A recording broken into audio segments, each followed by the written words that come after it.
ಬಡತನದ ಭೂತಕ್ಕೆ ಸಿಕ್ಕು ಬೆಂಡಾದ ಬಾಲೆ ಆ ದಯಾನಂದನ ಮಗಳು ಸೀತಾ. ಸೀತಾ, ಏನು ನಿನ್ನ ರೂಪ ಲಾವಣ್ಯ! ನಿನ್ನ ರೂಪ ನೋಡುತ್ತಿದ್ರೆ ವಿಶ್ವ ಕೂಡ ಸುಂದರಿ ನಾಚಬೇಕು. ನಿನ್ನ ತಲುಕು ವಯ್ಯರ ದೇಹ ನೋಡ್ತಾ ಇದ್ದರೆ ತಲೆ ಹಲ್ಲಾಡಿಸುವ ಮುದುಕ ಕೂಡ ನಿನ್ನ ದೇಹದ ಸವಿ ಊಟ ಉಣ್ಣಬೇಕೆಂದು ಹಂಬಲಿಸುತ್ತಾನೆ. ನಾ ಅಂದುಕೊಂಡ ಹಾಗೆ ನೀನು ನನ್ನ ತೋಲ ತೆಕ್ಕಲಿ ಬಿದ್ದು ನಾನು ಆಸೆ ಈಡಿಸಿದ್ರೆ ಸರಿ, ಇಲ್ಲದಿದ್ದರೆ ನಿಮ್ಮ ಮನೆ ಸರ್ವನಾಶ ಮಾಡುವವರೆಗೂ ನನ್ನ ಮನಸ್ಸಿಗೆ ಶಾಂತಿ ಇಲ್ಲ.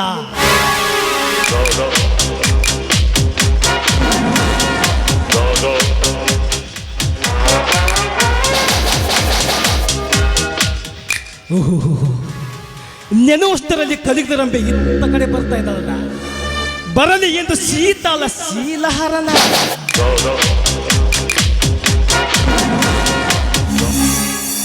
ನಿಂತ್ಕೋ ಸೀತಾರಾಣಿ. ನನ್ನನ್ನು ತಡೆದು ನಿಲ್ಲಿಸಿದ ತಾವ್ಯಾರು? ನಾನ್ಯಾರು?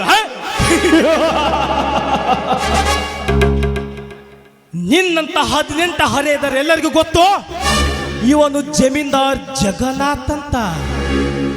ಓಹೋ, ನೀವಾ ಸಾವುಕಾರ್ ಜಗನ್ನಾಥರು? ಬರೀ ಸಾವುಕಾರ ಅಷ್ಟೆಲ್ಲ ಚೆಲುವೆ, 25ಗೆ ಒಡೆಯನಾದ ಜಮೀನ್ದಾರ್ ಜಗನ್ನಾಥ. ಅದಿರ್ಲಿ ಜಮೀನ್ದಾರ್ರೆ, ನನ್ನನ್ನು ತಡೆದು ನಿಲ್ಲಿಸಿದ ಕಾರಣ?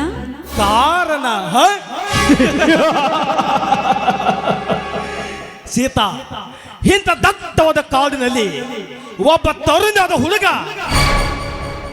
ತರುಣಿಯ ಹುಡುಗಿಯನ್ನು ತಡೆದು ನಿಲ್ಲಿಸಿದ ಕಾರಣ ನಿನಗೆ ಚೆನ್ನಾಗಿ ಗೊತ್ತಿರಬೇಕಲ್ಲ. ಅಂದ್ರೆ ನಿಮ್ಮ ಮಾತಿನ ಅರ್ಥ? ನನ್ನ ಮಾತಿನ ಅರ್ಥ ನಿನಗೆ ಗೊತ್ತಾಗದಿದ್ದರೆ ಈ ಭೂಮಿ ಮೇಲೆ ನೀ ಹೆಣ್ಣಾಗಿ ಹುಟ್ಟಿ ಬಂದದ್ದು ವ್ಯರ್ಥ. ನೋಡಿ ಜಮೀನ್ದಾರ್ರೆ, ಅರ್ಥ ಅನರ್ಥದ ಮಾತು ನಾನು ನಿಮ್ಮಿಂದ ಕಲಿಬೇಕಾಗಿಲ್ಲ. ನಿಮ್ಮಿಂದ ಕಲಿಯುವಂತ ಅದ್ದಾಡಿಗೇಡಿ ಹೆಣ್ಣು ನಾನಲ್ಲ. ದಾರಿ ಬಿಡಿ, ನಾನು ಹೋಗ್ಬೇಕು. ಸೀತಾ, ಈ ಜಮೀನ್ದಾರ ಕಾಮದ ಬಲೆಯಿಂದ ತಪ್ಪಿಸಿಕೊಂಡು ಹೋಗೋದು ಅಷ್ಟು ಸುಲಭ ಮಾತಲ್ಲ ಸೀತಾ. ನನ್ನ ಆಶೆಯನ್ನು ಈಡೇರಿಸಿದರೆ ನಿನಗೆ ದಾರಿ ನಾನು ಮಾಡಿಕೊಡುತ್ತೇನೆ. ನೋಡಿ, ಒಳ್ಳೆ ಮಾತಿಂದ ನಾನು ಹೋಗೋದಕ್ಕೆ ದಾರಿ ಬಿಟ್ರೆ ಸರಿ, ಇಲ್ವಾದ್ರೆ ನಿಮ್ಮಂತ ಶ್ರೀಮಂತ ಕಾಮುಕ ಕತ್ತೆಗಳನ್ನ ಮೆಟ್ಟಿನಿಂದ ಹೊಡೆದು ಬುದ್ಧಿ ಕಲಿಸಬೇಕಾಗುತ್ತದೆ. ಪೊಲಿ ಎಚ್ಚರ, ಎಚ್ಚರ, ಎಚ್ಚರ ಹೇಳುವ 3 ಅಕ್ಷರ ಶಬ್ದ ನನ್ನ ಕಾಲ ಕೆಳಗೆ ಬಿದ್ದು ವಿಲಿ ವಿಲಿ ವಿಲಿ ಅಂತ ಒದ್ದಾಡುತ್ತಿರುವಾಗ ಕೇವಲ ಪದಪೋಷ ಹೇಳು ನೀನು.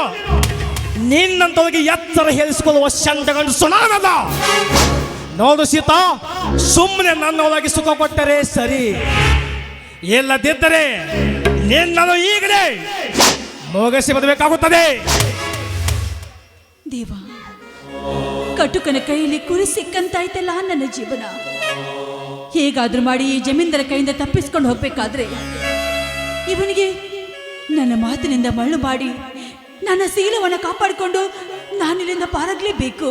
ಸೀತಾ, ವಿಚಾರ ಮಾಡುತ್ತಾ ವ್ಯರ್ಥ ಟೈಮ್ ಕಳೆದರೆ ಮತ್ತೆ ಕಾಲ ವಾಪಸ್ ಬರುವುದಿಲ್ಲ.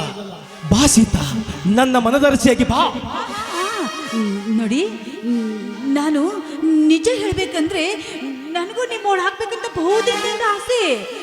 ಆದರೆ ನಾನು ನೀವು ಕಾಮಕ್ರೀಡೆಯಲ್ಲಿ ತೊಡಗಿನ ಸುದ್ದಿ ನಮ್ಮಣ್ಣ ರಾಯಿ ನನಗೆ ಗೊತ್ತಾದ್ರೆ ನಮ್ಮಿಬ್ಬರನ್ನು ಕಡಿದು ಹೆಡಗಿ ತುಂಬಿ ಎಲ್ಲ ಹೋಗೋದು ಹೋಗಿ ಹೊಂತಾನೋ ಅಂತ ಭಯ.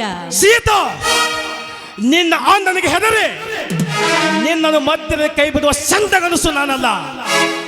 ಸೀತಾ, ಅದೇನೇ ಬಂದರೂ ನಾನು ನೋಡಿಕೊಳ್ತೀನಿ. ಅಷ್ಟೊಂದು ಆತರ ಬೇಡ ನನ್ನ ರಾಜ, ನಾನು ಎಂದಿದ್ರು ನಿಮ್ಮವಳೆ ಅಲ್ವಾ. ನೋಡಿ, ಈಗ ಸಮಯ ಬಾಳವಾಗಿದೆ. ನಾನು ನಮ್ಮ ತಂದೆಗೆ ಬುದ್ಧಿ ಒಯ್ತಾ ಇದ್ದೀನಿ. ಸ್ವಲ್ಪ ತಡವಾದ್ರೆ ನನ್ನ ಹುಡುಕುತ್ತಾ ನಮ್ಮ ತಂದೆಯವರು ಈ ಕಡೆನೇ ಬಂದ್ಬಿಡ್ತಾರೆ.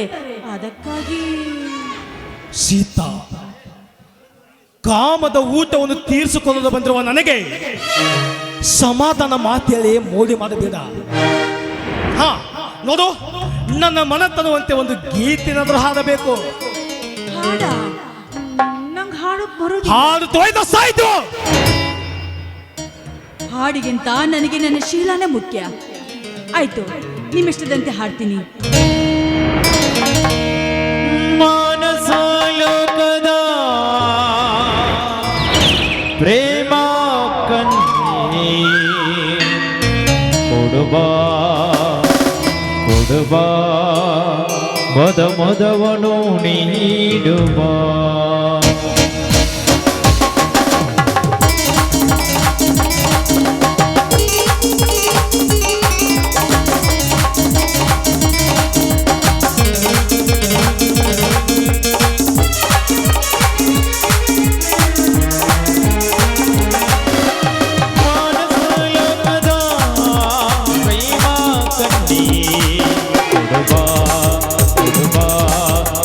ಮದವನು ನೀಡುಬಾ ಕೊಡುಬಾ ಕೊಡುಬಾ ಮದವನು ನೀಡುಬಾ.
ಮಂದನಾಗಿ ಬಿಟ್ಟೆ ನೀನು ನಕ್ಕಗ ಕೊಡುಬಾ ಕೊಡುಬಾ ಮದವನು ನೀಡುಬಾ ಕೊಡುಬಾ ಕೊಡುಬಾ ಮದವನು ನೀಡುಬಾ.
ನೋಡಿ, ನಾಳೆ ಸಾಯಂಕಾಲ ನಮ್ಮ ಕುರಿದಡ್ಡಿಗಡೆ ಬಂದ್ಬಿಡಿ.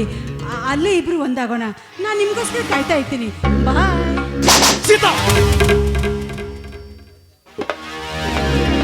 ಹೆಣ್ಣು ಹೊಲಿದಾಗಲೇ ಅನುಭವಿಸಬೇಕು, ನಾಳೆ ಎಂದವರ ಮನೆ ಹಾಲು. ನೋಡು ಸೀತಾ, ನನಗೆ ನಾಳೆ ಬೇಕಾಗಿಲ್ಲ. ನೀನು ಈಗಲೇ ಈ ಕ್ಷಣ ನನ್ನ ಒಳಗಬೇಕು. ಬಾ. ದೇವಾ, ಇದೆಂತ ಅಗ್ನಿ ಪರೀಕ್ಷೆ ತಂದೊಡ್ಡಿದೆ ನನ್ನ ಪಾಳಿಗೆ. ಹೇಗಾದ್ರೂ ಮಾಡಿ ಈ ಜಮೀನ್ದಾರ ಕೈಯಿಂದ ತಪ್ಪಿಸ್ಕೊಂಡು ಹೋಗ್ಬೇಕು ಅಂತ ಮಾಡಿದ್ರೆ ನನ್ನ ಭಾವನೆಯಲ್ಲಿ ಎಲ್ಲ ಸುಳ್ಳಾಯ್ತಲ್ಲ. ನಾನೀಗೇನ್ ಮಾಡ್ಲಿ? ಅಯ್ಯೋ, ಅದು ಅಲ್ಲಿ ನೋಡಿ, ನಮ್ಮಣ್ಣ ಕುರಿಗಳು ಹೊಡ್ಕೊಂಡು ಈ ಕಡೆ ಬರ್ತಾ ಇದ್ದಾನೆ. ಗಾಳಿಯನ್ನು ಬಂದ.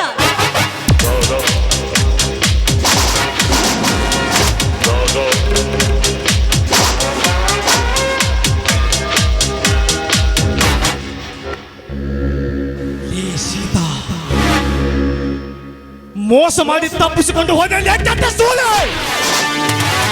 ಇಂದು ನೀನು ತಪ್ಪಿಸಿಕೊಂಡ ಮಾತ್ರಕ್ಕೆ ನೀನು ಗೆದ್ದೆ ಎಂದು ತಿಳಿದುಕೊಂಡಿರಬಹುದು. ಅದು ಎಂದಿಗೂ ಸಾಧ್ಯವಿಲ್ಲ. ಇವನು ಪೆಟ್ಟ ಗಂಟ ಸರ್ಪ. ಈ ಸ್ಟೇಜ್ಗೆ ನಾನೇ ಸರ್ಪ. ಎಲ್ಲಿ ಹೋಗ್ತೀಯ? ಹೋಗು. ಒಂದಲ್ಲ ಒಂದು ದಿನ ನಿನ್ನ ಶೀಲಹಾರ ನನ್ನ ಕೈಲಿ ಆಗಲೇಬೇಕು. ಈ ಜಮೀನ್ದಾರ ಕನಸು ನನಸಾಗಬೇಕು. ಹಾಗೆ ಆಗುತ್ತೆ. ಆಗುವರೆಗೂ ಕಾಯಬೇಕು.